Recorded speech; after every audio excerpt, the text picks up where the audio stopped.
வணக்கம். நீங்கள் இணைந்து கொள்வது நியூஸ் ஃபர்ஸ்டின் இரவு 8 மணி பிரதான செய்தியுடன். உங்களுடன் இணைந்து கொள்ளும் நான் சிசிரகுமார் கிருஷான் ராஜ். விரிவான செய்திகளுக்கு செல்லும் முன்னர் முதலில் இன்றைய தலைப்புச் செய்திகள். புனர்வாழ்வளிக்கப்பட்டு விடுவிக்கப்பட்டிருந்த தமிழீழ விடுதலை புலிகள் இயக்கத்தின் முன்னாள் அம்பாறை மாவட்ட தளபதி கடத்தல். பட்டிருப்பில் திறந்து வைக்கப்பட்ட பஸ் நிலையத்தின் பெயர் தொடர்பில் சர்ச்சை. தமிழகத்தில் இலங்கை அகதிகளுக்கு இரட்டை பிரஜா உரிமை, தமிழக முதல்வர் வாக்குறுதி. தொழிலாளர் தின நிகழ்வு தொடர்பில் ஆளும் கட்சி எதிர்க்கட்சி உறுப்பினர்கள் இன்றும் கருத்து மோதல்.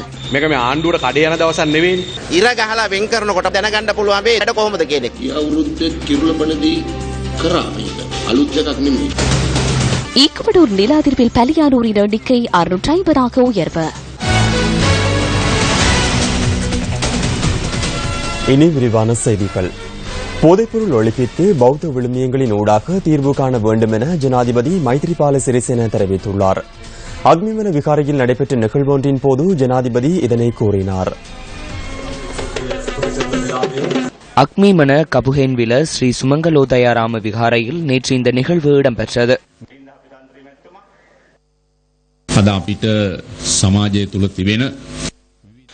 இன்று எமது சமூகத்தில் பல்வேறு சவால்களும் தடைகளும் காணப்படுகின்றன. ஒருபுறம் போதைப் பொருள் தொடர்பிலான பிரச்சினை, மறுபுறம் சூழல் மாசடைதல் தொடர்பிலான பிரச்சினை. இளைஞர் சமூகம் அதேபோன்று சமூகத்தில் பொறுப்பு கூற வேண்டியவர்களும் போதைப் பொருளுக்கு அடிமைப்படுகின்றனர். போதைப் பொருள் பாவனை காரணமாக எமது நாட்டை போன்று உலகின் பல நாடுகள் பொருளாதார மற்றும் சமூக ரீதியில் பல்வேறு சவால்களை எதிர்கொண்டுள்ளன. கட்டுப்படுத்த முடியாத போதைப் பொருள் காரணமாக இந்த நிலைமை ஏற்பட்டுள்ளது. அதேபோன்று சூழலுக்கு அத்தியாவசியமான பெருமதியான மரங்களை மக்கள் அழித்து வருகின்றனர். எனவே பௌத்த தர்மத்தில் கூறப்பட்டுள்ள விழுமியங்களை அடிப்படையாக வைத்து இதுபோன்ற பிரச்சனைகளுக்கு தீர்வு காண வேண்டும். புனர்வாழ்வளிக்கப்பட்டு விடுவிக்கப்பட்டிருந்த தமிழீழ விடுதலை புலிகள் இயக்கத்தின் முன்னாள் அம்பாறை மாவட்ட தளபதி ராம் இன்று காலை அடையாளம் தெரியாதோரால் கடத்தப்பட்டுள்ளார். இந்த சம்பவம் இன்று காலை 8:30 அளவில் இடம்பெற்றுள்ளதாக போலீஸ் ஊடக பேச்சாளர் உதவி போலீஸ் அத்தியட்சகருவான் குணசேகர குறிப்பிட்டுள்ளார். நீல நிற வாகனத்தில் போலீஸ் சீருடையை ஒத்த வகையில் ஆடை அணிந்திருந்த ஒருவர் உள்ளிட்ட 3 அடங்கிய குழுவினரால் இவர் கடத்தப்பட்டதாக அவருடைய மனைவியினால் முறைப்பாடு செய்யப்பட்டுள்ளது. அம்பாறை திருக்கோவில் தம்பில்வேல் பகுதியில் உள்ள அவருடைய வீட்டுக்கு அருகில் வைத்து இந்த சம்பவம் இடம்பெற்றதாகவும் முறைப்பாட்டில் குறிப்பிடப்பட்டதாக போலீஸ் ஊடக பிரிவு தெரிவித்தது. தமிழீழ விடுதலை புலிகள் இயக்கத்தின் முன்னாள் அம்பாறை மாவட்ட தளபதி ராம் 2009 ஆண்டு கைது செய்யப்பட்டு புனர்வாழ்வளிக்கப்பட்டதன் பின்னர் கடந்த 2013 ஆண்டு விடுதலை செய்யப்பட்டிருந்தார். அதனைத் தொடர்ந்து அவர் விவசாய நடவடிக்கையில் ஈடுபட்டு வந்ததாகவும் போலீஸ் ஊடக பிரிவு குறிப்பிட்டுள்ளது. இந்த சம்பவம் தொடர்பில் திருக்கோவில் போலீசார் மேலதிக விசாரணைகளை மேற்கொண்டு வருகின்றனர். ஜூன் மாதமாகும் போது சர்வதேச நாணய நிதியத்திடம் இருந்து இலங்கைக்கு அதிக அளவில் கடன் கிடைக்கும் என ராஜாங்க நிதியமைச்சர் லக்ஷ்மண் யாப்பா அபேவர்தன நியூஸ் ஃபர்ஸ்டுக்கு தெரிவித்தார்.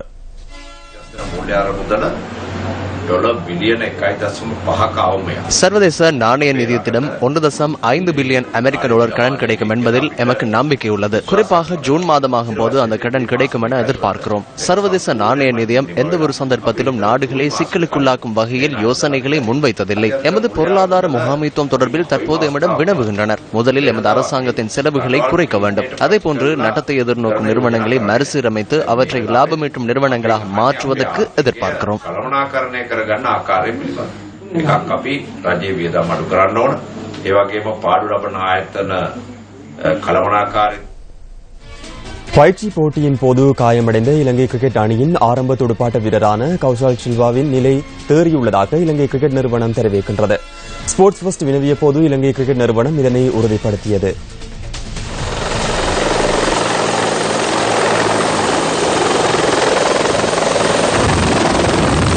இலங்கை கிரிக்கெட் அணியின் ஆரம்ப துடுப்பாட்ட வீரரான கௌஷல் சில்வா கண்டி பல்லேக்கலை மைதானத்தில் இன்று நடைபெற்ற பயிற்சி போட்டியின் போது காயமடைந்தார். இதன் காரணமாக ஹெலிகாப்டரில் கொழும்புக்கு அழைத்து வரப்பட்ட அவர் தற்போது வைத்தியசாலையில் அனுமதிக்கப்பட்டுள்ளார். கௌஷல் சில்வாவின் நிலை பாரதூரமாக இல்லை என இலங்கை கிரிக்கெட் நிறுவனம் உறுதிப்படுத்தியது. அடுத்த மாதம் இங்கிலாந்துக்கு விஜயம் செய்ய உள்ள இலங்கை குழாம் பல்லேக்கலை மைதானத்தில் பயிற்சிகளில் ஈடுபட்டு வருகின்றது. இந்த நிலையில் இன்றைய தினம் பயிற்சி போட்டி நடைபெற்றதுடன் துடுப்பாட்டத்தின் போது கௌஷல் சில்வா இந்த அனர்த்தத்தை எதிர்நோக்கினார்.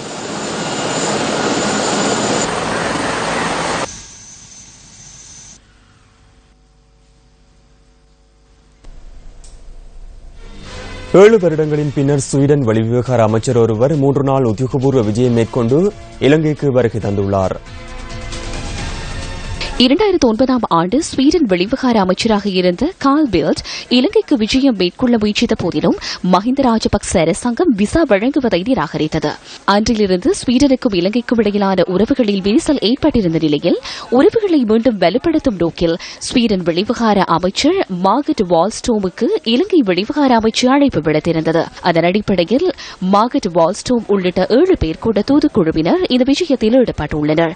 பெண்களின் உரிமைகளுக்காக முன்னின்று செயற்பட்ட உலக நாடுகளால் ஏற்றுக்கொள்ளப்பட்ட முன்னிலை செயற்பாட்டாளர்களில் ஒருவரான மார்கட் வால்ஸ்டோம் இலங்கையின் வெளிநாட்டு கொள்கைகளுக்கு மத்தியில் பெண்களின் உரிமைகள் எனும் தலைப்பில் இங்கு உரையொன்றையும் நிகழ்த்தவுள்ளார்.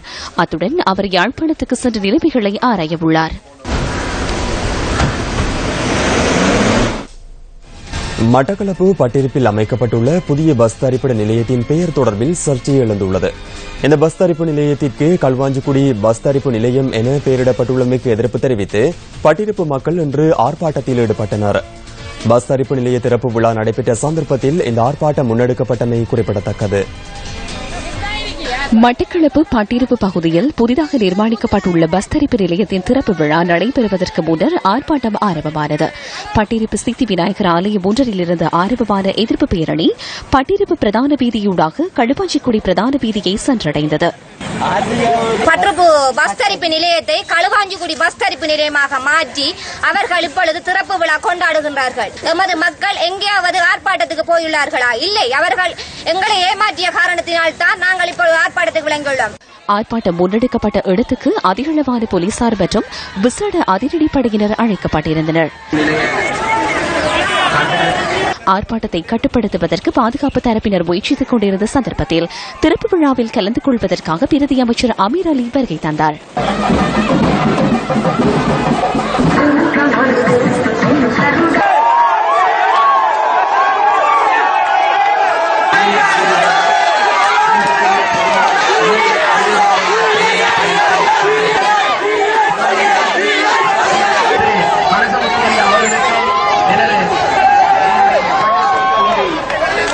ஆர்ப்பாட்டம் இடம்பெற்றுக் கொண்டிருந்த நிலையிலும் திறப்பு விழா ஆரம்பமானது என எமது செய்தியாளர் குறிப்பிட்டார்.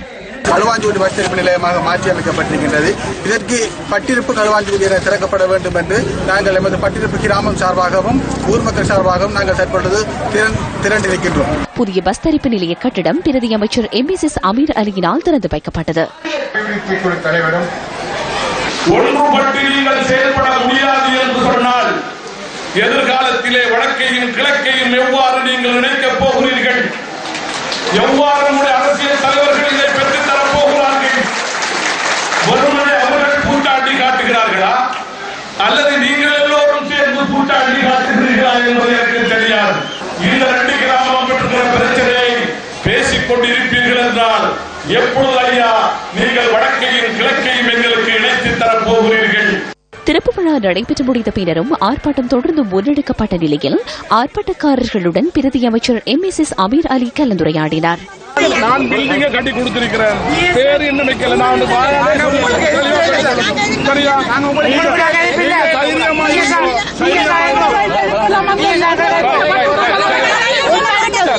பிரதி அமைச்சரினால் வழங்கப்பட்ட உறுதிமொழியை அடுத்து ஆர்ப்பாட்டக்காரர்கள் கலைந்து சென்றனர். தமிழகத்தில் உள்ள அகதி முகாம்களில் வாழும் இலங்கையர்களுக்கு இரட்டை பிரஜா உரிமையை வழங்குவதற்கு நடவடிக்கை எடுப்பதாக தமிழக முதல்வர் ஜெயலலிதா ஜெயராம் அறிவித்துள்ளார். திருச்சியில் நேற்று நடைபெற்ற தேர்தல் பிரசார கூட்டத்தில் கலந்து கொண்டு உரையாற்றும் போது தமிழக முதல்வர் இந்த கருத்தை வெளியிட்டதாக த ஹிந்து செய்தி வெளியிட்டுள்ளது. தமது கட்சி மீண்டும் ஆட்சிக்கு வந்தால் தமிழகத்தில் வாழும் இலங்கை அகதிகளுக்கு இரட்டை பிரஜா உரிமையை பெற்றுக் கொடுக்க மத்திய அரசை வலியுறுத்துவதாகவும் ஜெயலலிதா ஜெயராம் உறுதியளித்துள்ளார். இதன் மூலம் இலங்கை அகதிகளுக்கு இலகுவில் வேலைவாய்ப்புகளை பெற்றுக் கொள்ளக்கூடியதாக இருக்கும் என அவர் சுட்டிக்காட்டியுள்ளார். இலங்கை தமிழர்கள் தங்களின் பகுதிகளில் சுயமரியாதையுடன் வாழ்வதற்கான வழிவகைகளை மேற்கொள்வதாகவும் ஜெயலலிதா ஜெயராம் குறிப்பிட்டுள்ளார். இலங்கையின் தமிழ் மக்களுக்கு உரிய தீர்வு கிடைப்பதற்கு அனைத்து நடவடிக்கைகளையும் எடுப்பதாக தமிழக முதல்வர் தெரிவித்துள்ளார். இலங்கை தமிழர்களின் வீழ்ச்சிக்கு திராவிட முன்னேற்றக் கழகமே காரணம் எனவும் இதன்போது ஜெயலலிதா குற்றம் சுமத்தியுள்ளார். தமது புதல்வியான கனிமொழியை மாநிலங்களவையில் அமர்த்துவதற்காக திராவிட முன்னேற்றக் கழக தலைவர் காங்கிரசுடன் கைகோர்த்து தமிழர்களுக்கு எதிராக செயல்பட்டார் எனவும் தமிழக முதல்வர் தெரிவித்துள்ளார். இந்திய அரசாங்கத்தின் நிதியுதவியில் பெருந்தோட்ட மக்களுக்காக முன்னெடுக்கப்பட உள்ள வீடமைப்பு திட்டம் பூண்டுலோயா டன்சினன் தோட்டத்தில் இன்று ஆரம்பமானது.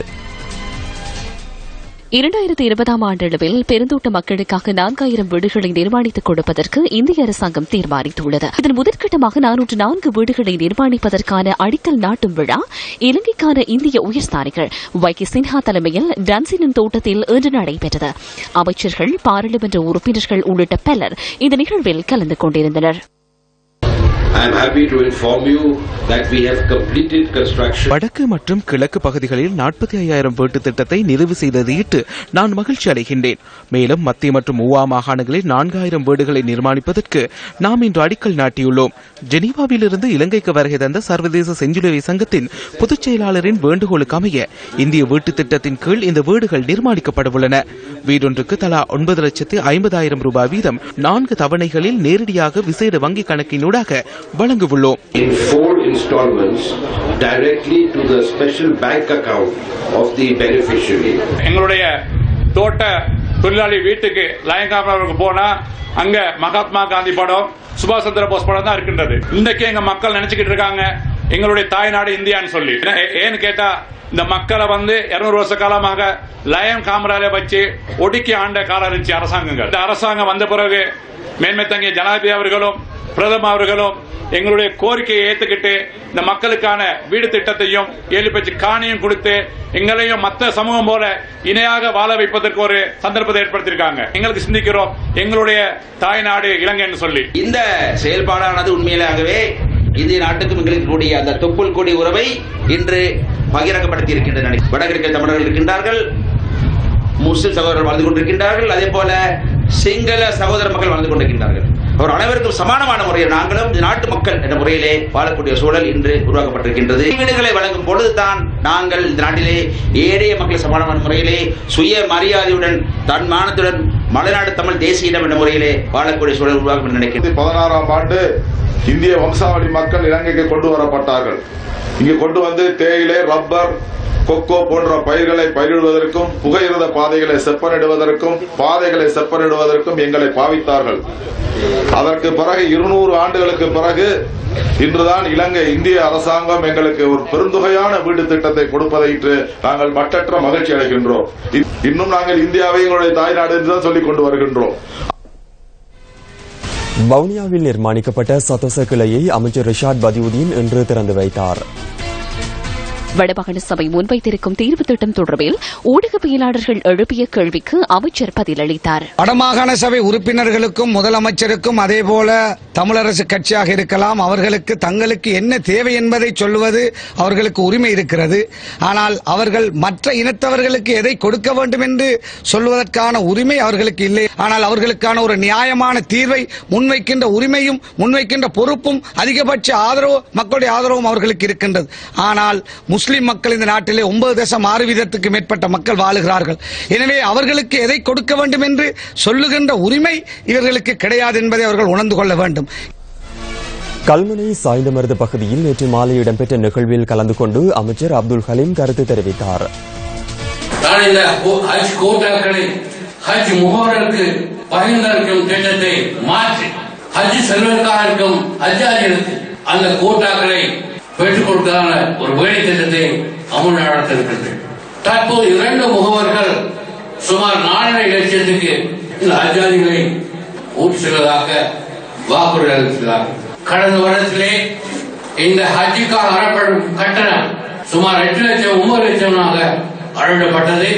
இன்று அது குறைக்கப்பட்டு 4 லட்சமாக இன்று குறைக்கப்பட்டுள்ளது. இதை விடவும் குறைக்கக்கூடிய வாய்ப்புகள் அதிகம். முஸ்லிம் தலைமைத்துவங்கள் இருந்த போதிலும் அவர்கள் தேர்தல் காலங்களிலே மேடைகளில் மட்டும் முஸ்லிம்களுடைய பிரச்சனைகளை கூறுகின்றவர்களாக இருந்த போதிலும் பார்லமெண்டத்தில் மௌலிகளாக இருந்தார்கள். இந்த நல்லாட்சியிலே நாங்கள் நினைக்கின்ற அல்லது நாங்கள் எங்களுடைய விருப்பங்கள் அல்லது எங்களுடைய செயற்பாடுகளை நாங்கள் வெளிப்படுத்தக்கூடியவர்களாக இருக்கின்றோம். இந்த நிலையை கூட கொண்டு வந்தது இந்த நல்லாட்சி என்பதை நீங்கள் மறந்துவிடக் கூடாது. பண்டாரகம வீதகம பிரதேசத்தில் 15 கிராம் ஹெரோயின் வைத்திருந்த சிறைச்சாலை உத்தியோகத்தர் ஒருவர் கைது செய்யப்பட்டுள்ளார். சந்தேக நபர் இன்று காலை கார் ஒன்றில் மற்றொருவருடன் ஹெரோயின் விற்பனைக்காக சென்று கொண்டிருந்த போது அவரை கைது செய்ததாக போலீசார் குறிப்பிட்டனர். இந்த சிறைச்சாலை அதிகாரி நீண்ட காலமாக ஹெரோயின் கடத்தலில் ஈடுபட்டுள்ளதாக தகவல் கிடைத்துள்ளது என போலீசார் தெரிவித்தனர். இதேவேளை நேற்று முன்தினம் இரவு கொள்ளுப்பிட்டிய ஹோட்டல் ஒன்றில் 1.28 கிலோகிராம் எடை கொண்ட ஹெரோயின் வைத்திருந்த போது கைது செய்யப்பட்ட மாலைதீவு மற்றும் பாகிஸ்தான் ஆகிய நாடுகளைச் சேர்ந்த இருவர் தடுத்து வைத்து விசாரணை செய்யப்படுகின்றனர்.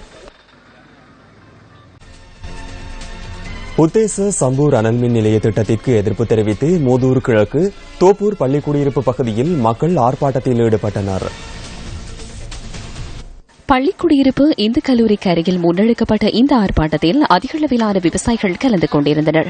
சம்பூர் அனல் மின் நிலையத்துக்கு எதிர்ப்பு தெரிவிக்கும் வகையிலான பல்வேறு சுரூகங்களை ஆர்ப்பாட்டக்காரர்கள் ஏந்தியிருந்தனர். இது தொடர்பாக எமக்கண்டு இருக்கின்ற ஒரு கட்சியாக இருக்கின்ற தமிழ் தேசிய கூட்டமைப்பு எதிர்வருகின்ற பாராளுமன்றத்திலே இது சம்பந்தமான விவாதத்திலே எமது பிரச்சினையை விவாதித்து அனல் மின் நிலையத்தை முற்றாக இல்லாமல் ஒழிப்பதற்கான விவாதத்தை முன்வைக்க வேண்டும். எங்களுக்குரிய குரலினை சம்பந்தர் ஐயா கொடுப்பார் என்ற ஒரு திடமான நம்பிக்கையோடு நாங்கள் இன்று வீதியில் இறங்கியிருக்கின்றோம். நிம்மதியான ஒரு சந்தோஷமான செய்தியை மிக விரைவில் எங்களுடைய பகுதிக்கு வந்து அவர் இதுக்குரிய பதிலை தர வேண்டும் என்பதையும் நாங்கள் மிகுந்த அவாவோடு இருக்கின்றோம்.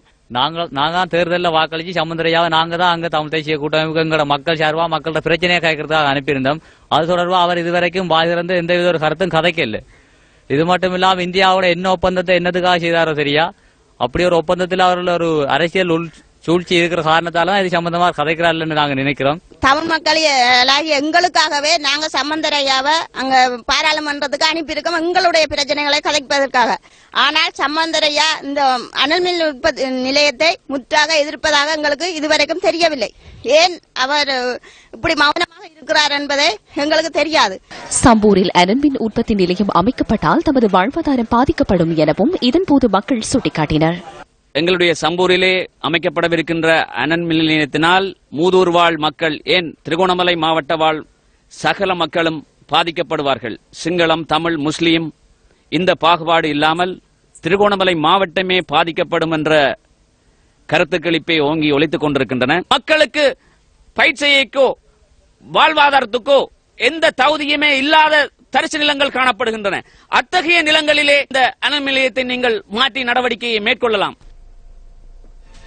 முன்னாள் ஜனாதிபதி மஹிந்த ராஜபக்சவிற்கு வழங்கப்பட்டுள்ள பாதுகாப்பு தொடர்பில் ஐக்கிய தேசிய கட்சியின் பொதுச் செயலாளர் அமைச்சர் கபீர் ஹாஷிம் கருத்து தெரிவித்தார். அனுராதபுரத்தில் ஐக்கிய தேசிய கட்சியின் செயற்பாட்டாளர்களை சந்தித்த பின்னர் அவர் ஊடகங்களுக்கு அது குறித்து விளக்கம் அளித்தார். மஹிந்த ராஜபக்சவின் அலுவலகத்திற்கு அருகாமையிலிருந்து ஒருவர் கைது செய்யப்பட்டார். அவர் அவருடைய கட்சி ஆதரவாளர் என்பது தற்போது உறுதிப்படுத்தப்பட்டுள்ளது. அவருக்கு ஆதரவானவர்கள் யார், எதிரானவர்கள் யார் என்பது அவருக்கு தெரியாது.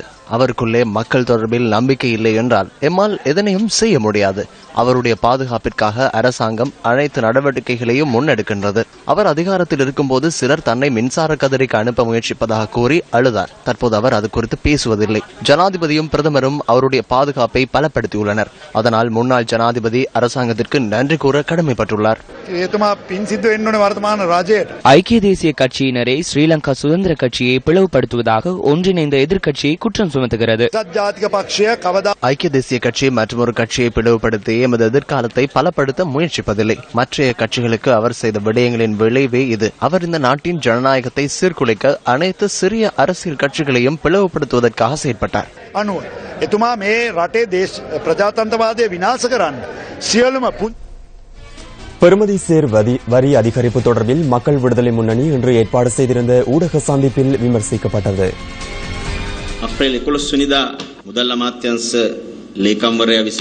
ஏப்ரல் 11 நிதியமைச்சின் செயலாளர் உள்நாட்டு இறைவரி திணைக்களத்தின் ஆணையாளருக்கு இந்த கடிதத்தை அனுப்பியுள்ளார். இதுவரை வெட்வரி அறவிடப்படாத சில சேவைகளுக்கு, குறிப்பாக தொலைத்தொடர்பாடல், நிலையான தொலைபேசி என்பவற்றுடன் தொடர்புடைய அனைத்து பொருட்களுக்கு இந்த வரிக்குள் உள்வாங்குவதாக இதில் தெளிவாக குறிப்பிடப்பட்டுள்ளது. வெளிநாட்டு அழைப்புகளுக்கு தனியாக 2 வீதம் வரி அறவிடப்படும். ஒட்டுமொத்தமாக 44 வீதம் வரி அறவிடப்படும். 100 ரூபாவிற்கு ரீலோட் பண்ணினால் 66 ரூபாவை தொலைபேசி அழைப்புகளுக்கு பயன்படுத்த முடியும். மற்றைய 44 ரூபாய் அரசாங்கத்திற்கு செலுத்தும் வரியாகும். சர்வதேச தொழிலாளர் தினத்தை கொண்டாடும் வேளையில் மக்கள் மீது புதிய வரி ஒன்றை அறவிட்டு உழைக்கும் மக்களை மேலும் சிரமத்திற்கு உள்ளாக்கியுள்ளனர். சாதாரண பொதுமக்கள் மீது இவ்வாறு வரிச்சுமையை செலுத்துவது பாரிய அநீதியாகும்.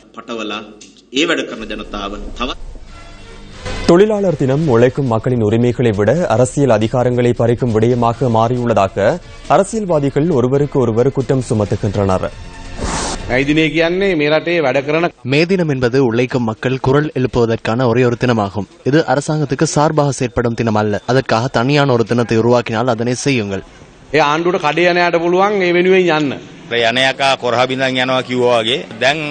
தற்போது மஹிந்த ராஜபக்ச என்ன செய்கிறார்? தோல்வியை தாங்கிக் கொள்ள முடியாமல் ஸ்ரீலங்கா சுதந்திர கட்சியை அழிக்கும் நோக்கிலான முயற்சிகளில் ஈடுபட்டுள்ளார். அவர் அரசியலிலிருந்து ஓய்வு பெற வேண்டிய காலம் ஏற்பட்டுள்ளது.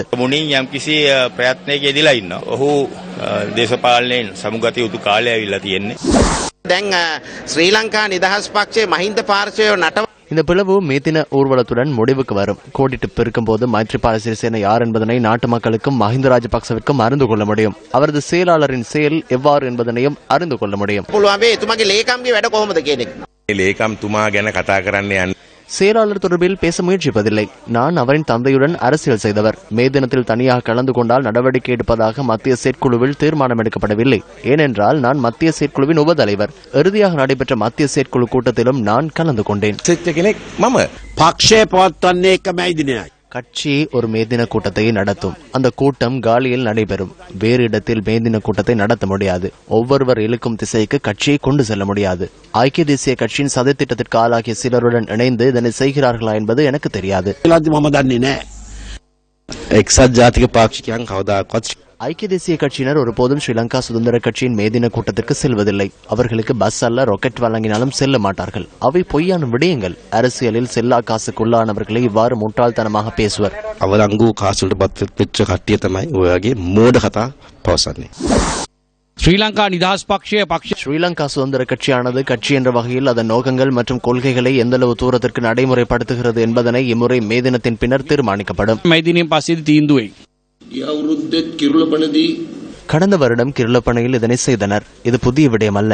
கடந்த வருடம் ஒன்றிணைந்த எதிர்க்கட்சியின் தலைவர் என்று கூறும் மஹிந்த ராஜபக்சவை தலைமையாக கொண்டு கிருளப்பனையில் நடத்தினர். எனினும் மக்கள் கலந்து கொள்ளவில்லை. ஆக குறைந்தது மஹிந்த ராஜபக்ச வாகனத்தில் வந்து இறங்கவும் இல்லை. எம்முறையும் கிருளப்பனையில் அதுவே நடைபெறும் என நாம் நினைக்கிறோம். பகவான் ஸ்ரீ சத்யசாயி பாபாவின் ஆராதனை மகோத்சவத்தை முன்னிட்டு இன்று காலை நடைபவனியும் பஜனையும் நடைபெற்றன. கொழும்பு ஸ்ரீ சத்யசாயி சேவா சமிதியினால் இந்த நிகழ்வுகள் ஏற்பாடு செய்யப்பட்டிருந்தன.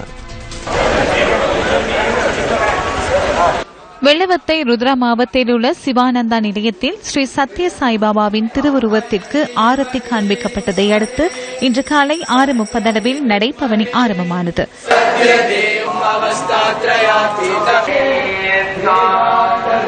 மனித விழுமியங்களுக்கான நடைபவனி எனும் துணைப்பொருளில் சத்தியம், தர்மம், சாந்தி, பிரேமை, அகிம்சை எனும் 5 மனித விழுமியங்களின் விளக்கத்தை சமூகத்தில் ஏற்படுத்தும் வகையில் இந்த நடைபவனி ஒழுங்கு செய்யப்பட்டிருந்தது. இந்த நடைபவனியில் பெருந்திரளான சாயி பக்தர்கள் கலந்து கொண்டிருந்தனர். வெள்ளவத்தை காலிவீதி பம்பளப்பிட்டி சந்தை வழியாக நடைபவனி பான்ஸ் பிரைஸில் உள்ள சாயி மந்திரை சென்றடைந்தது.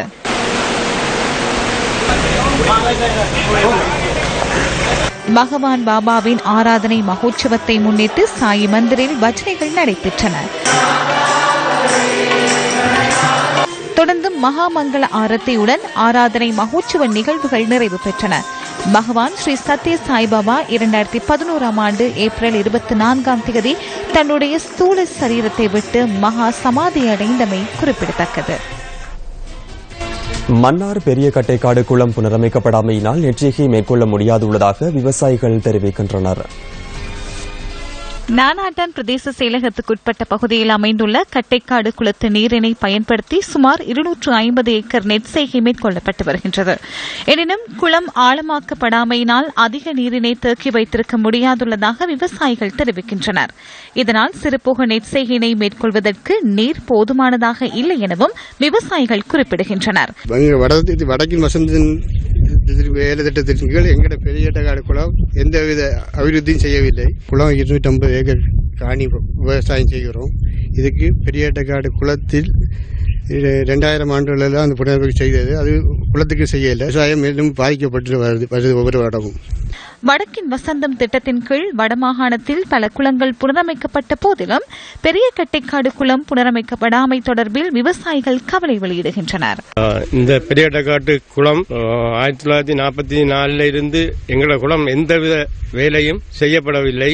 கீழுள்ள 100க்கும் மேற்பட்ட குடும்பங்கள் இந்த குளத்தை நம்பி இருக்கிறார்கள். இந்த குளம் அபிவிருத்தி செய்யாததால எங்களுடைய தேவைக்கு பயன்படுத்த முடியாமல் இருக்கிறது. இந்த அபிவிருத்திக்கான வேலை திட்ட காசு ஒதுக்குன்னு கேள்விப்பட்டோம், இதுவரை ஒன்றும் செய்யப்படவில்லை. இது நீண்ட காலமா எந்த ஒரு புனரமைப்பும் நடைபெறாமல் இருக்குது.